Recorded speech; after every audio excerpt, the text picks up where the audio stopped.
बघा, लाईफमध्ये सर्वात जास्त सुख ते काम करण्यामध्ये आहे जे लोक तुम्हाला बोलतात की तुम्ही नाही करू शकत, पण तुम्ही तुमच्या मनामध्ये यशस्वी बनायचं ठरवलं तर ह्यामध्येच तुम्ही अर्धे जिंकलेले आहात. यार, कधीच तुझे स्वप्न थांबू नकोस, कारण दुसरा व्यक्ती तयार आहे तुझ्या सोडलेल्या संधीचा फायदा घेण्यासाठी.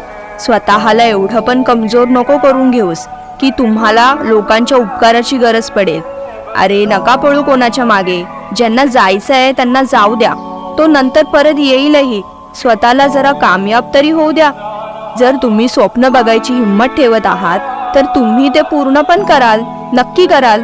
अडचणींना सांगा, माझ्याशी सामना नको करूस, आम्हाला सगळ्या प्रॉब्लेम्सवर लढता येतं. वेळ परीक्षा घेऊ दे. आज हारलोय तर उद्या जिंकेल सुद्धा. तुझी हिंमत तुझ्या लढाईने ओळखली जाईल आणि तुझं नशीब तुझ्या अभ्यासामुळे.